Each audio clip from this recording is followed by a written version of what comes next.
సనాతన ధర్మం అంటే అది వేరు, హిందూ ధర్మం వేరు అని కొద్దిమంది వాదిస్తున్నారు సోషల్ మీడియాలో. దానికి ఏం జవాబు చెప్తారు మీరు? ఈ మధ్యకాలంలో నేను ఈ మధ్యలో ఒకటి ఆంధ్రజ్యోతి అనేటువంటి ఒక తెలుగు దినపత్రికలో ఒక ఆర్టికల్ చూసినాను.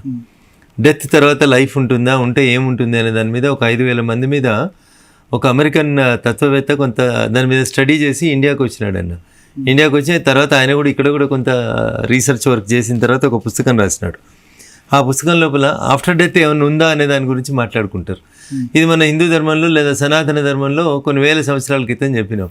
ఏమని?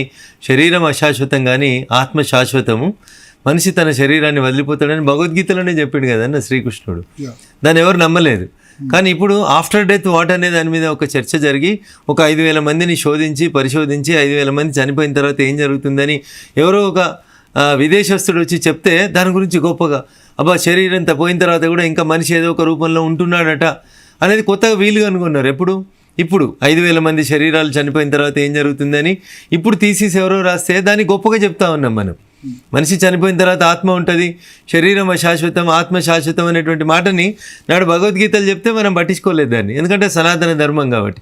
మన ధర్మాన్ని వ్యతిరేకించేటువంటి వ్యక్తులు ఈ రకంగా మనది మనకు తెలుసుకోవడం చేతగాక పక్కనున్నోడు చెప్పింది బాగుంటుంది అనేటువంటి రీతి లోపల ఇప్పుడు ఒక అమెరికా నుంచి వచ్చిన ఒక తత్వవేత్తనో లేకపోతే ఇంకొక ఫారినరో చెప్తే అమ్మ ఇది కరెక్ట్, ఇది బాగుంది అని ఒప్పుకుంటారు మనోళ్ళు తప్ప భగవద్గీత అప్పుడే చెప్పింది కదా అంటే మనోళ్ళు వినడానికి సిద్ధంగా లేరు. ఇది దురదృష్టకరం.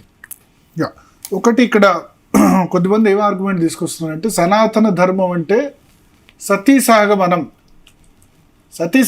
సనాతన ధర్మంలో భాగం, అవి మళ్ళీ కావాలా, అటువంటి దాన్ని ఎరాడికేట్ చేయాలని చెప్పారు. ఇంత మూర్ఖంగా వాదిస్తే ఏం చెప్పాలో తెలియదు. కానీ సనాతన ధర్మంలో ఎక్కడ కూడా సతీ సాగమనం చేయమని చెప్పలేదన్న. ఎప్పుడు ప్రారంభమైంది అది? మొఘలులు, తుర్కీషులు లేదా ఇతర ధర్మాన్ని ఆచరిస్తున్నటువంటి వాళ్ళు మన దేశం మీద, మన రాజుల మీద, రాజుల సంస్థానాల మీద దాడులు చేసి ఆ రాజ్యాలను వశపరుచుకున్నప్పుడు, ఆ రాజు మరణించినప్పుడు యుద్ధంలో ఆ రాజు భార్యను లొంగ తీసుకుంటాడు అనేటువంటి భయము, ఆందోళన కలిగినప్పుడు ఆ స్త్రీ నా భర్త లేనప్పుడు నేను ఉండాల్సినటువంటి అవసరం లేదని చెప్పి ఇతర ధర్మానికి సంబంధించినటువంటి ఆ ముస్లిం రాజులకి భార్యగా ఉండడానికో లేదా ఇంకొక రకంగానో వారితో గడపడానికి ఇష్టపడక తనను తాను బలిపీఠం ఎక్కించుకొని సతీ సాగమనానికి పాల్పడ్డారు. It is never part and parcel of సనాతన ధర్మం అన్న. కావాలని సోషల్ మీడియా లోపల దాన్ని ఒక ప్రచారంగా తీసుకొని వచ్చి ఎక్కడుంది చెప్పమని సనాతన ధర్మంలో సతీ సాగమనం ఎక్కడుంది? సనాతన ధర్మం అంటే మనుధర్మ శాస్త్రం ఎక్కడుందన్న? మనధర్మ బ్రాహ్మణవాదం ఇవన్నీ ఆర్గ్యుమెంట్ సోషల్ మీడియాలో నడుస్తుంది లాస్ట్ 2 days నేను అబ్జర్వ్ చేస్తే. సో ఒక ఉద్దేశపూర్వకంగా ఒక క్రమ పద్ధతి లోపల సనాతన ధర్మం మీద దాడి చేసేందుకు ఈ రకమైనటువంటి కుట్రలు, ఈ రకమైనటువంటి ప్లాట్ఫామ్స్ని వాడుకోవడం అనేది బాధ. నేను మిమ్మల్ని అడుగుతున్నా, మన దేశం మీద తురుష్కులు లేదా మొఘలాయిలు ఇట్లాంటి వాళ్ళు దాడి చేసి రాజును చంపి రాజు భార్యని లొంగ తీసుకోవాలని అనుకున్నప్పుడు వాళ్ళు పోయి వాళ్ళంతలో వాళ్ళు చనిపోవడము లేదా సతీ సాగమనం చేయడం చేసిరు తప్ప దాన్ని ఎవరు తన భర్త చనిపోయిన తర్వాత తన జీవితం ఇష్టం లేదనుకునే సందర్భంలో జరిగినటువంటి ఒక అంశం తప్ప దాన్ని ఎక్కడ ఎక్కడుందో చెప్పు. నేను అదే అడుగుతా ఉన్నా, ఎప్పుడుంది చెప్పండి. మొదలు ఎప్పుడు స్టార్ట్ అయింది, ఎప్పుడు ఉన్నది అది? అట్లా చేయమని ఏ ధర్మం చెప్పింది? ఏ ధర్మం చెప్పలేదు. ఒక ఆడపిల్ల తన ఇష్టానికి వ్యతిరేకంగా ఇంకొకరితోటి కలపాల్సిన పరిస్థితి వచ్చిన సందర్భంలో తనను తాను జ్వలింపజేసుకున్నది తప్ప దాన్ని సతీ సాగమనం అని చెప్పినది తప్ప అది ఆమెకి తన జీవితం పట్ల కలిగినటువంటి ఇంకొక రకమైనటువంటి ఆవేదన వల్ల వచ్చినటువంటి పరిణామం అది. ఈ రాజ్యాల్ని లొంగ తీసుకున్న తర్వాత వాళ్ళు వదిలిపెట్టలేదు. అక్కడ ఉండేటువంటి రాణులను కూడా లొంగ తీసుకోవాలనే ప్రయత్నం జరిగినప్పుడు ఇంత జీవితం బతికి మల్లెవడి పంచను బతకడం ఎందుకని చెప్పి వాళ్ళు మాట్లాడుకున్నటువంటి వాళ్ళకి మాళ్ళు తయారు చేసి పేర్చుకున్నటువంటి చితులు తప్ప ఇవి.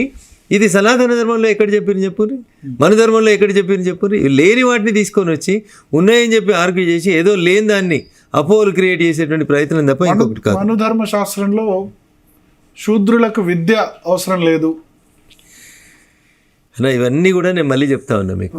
హిందూ సమాజాన్ని కులాల పేరు మీద మళ్ళీ విభజించి మనల్ని అనుకునేలాగా చేస్తా ఉన్నాను నేను. ఇందాక చెప్పింది అందుకనే సావర్కర్ గారి పేరు ఎందుకు తీసుకొచ్చిన నేనంటే, సావర్కర్ గారు చెప్పినట్టు మనం వినకపోవడం వల్లనే, హిందువులలో అనైక్యత రావడం వల్లనే ఈ దేశం ఓవైపు పాకిస్తాన్ అని, ఇంకోవైపు బంగ్లాదేశ్ అని, ఇంకోవైపు మయన్మార్ అని, ఇట్లా రకరకాలుగా ఈ దేశం ఎన్ని విభజనలకు గురైందో మనం చూస్తూ ఉన్నాం. నేను మళ్ళీ చెప్తా ఉన్నా, అదే సావర్కర్ గారు కోటి చేసినటువంటి పదం. మన లోపల ఐక్యత వచ్చిన రోజు, సనాతన ధర్మం పాటిస్తున్నటువంటి ప్రజలందరూ ఐకమత్యం చెందిన రోజు, నేను హిందువును అని చెప్పుకోవడానికి కూడా ముందుకు వచ్చేటువంటి పరిస్థితిని మనం కంపెల్ చేయగలుగుతాము అన్నాం. ఈ దేశంలో ఉన్నటువంటి అనైక్యత, సనాతన ధర్మాన్ని పాటించేటువంటి ఆ ధర్మాన్ని పాటిస్తున్నటువంటి వ్యక్తుల మధ్యలో ఉన్న విభజననే ఈ దేశ విభజనకు దారి తీస్తుందని సావర్కర్ గారు ఆ రోజే చెప్పిండ్రు. Today what we're seeing is the same thing. జంజం వేసుకొని కొత్తగా వస్తున్న వాళ్ళు ఎందుకు వస్తారో కూడా మీకు తెలుసు. ఈ దేశ విభజన జరిగిన సందర్భం లోపల మన లోపల ఉన్నటువంటి అనైక్యత ఏందో కూడా తెలుసు మనం.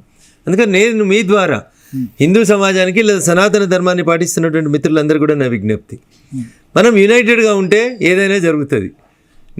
నేను బ్రాహ్మణుడిని, నేను జంజం వేసుకుంటాను, నేను ఇది అని చెప్పి చెప్పుకోవడానికి ముందుకు వచ్చేటువంటి పరిస్థితులు కల్పించబడతాయి. మన లోపల అనైక్యత వస్తే మాత్రం ఈ పరిస్థితి మళ్ళీ ఈ దేశ విభజనకి దారితీసేటువంటి పరిస్థితులు వస్తాయి. కాబట్టి జాగరూకతతో ఉండాలని చెప్పి నేను ఈ సందర్భంగా అప్పీల్ చేస్తాను. సో ఒకటి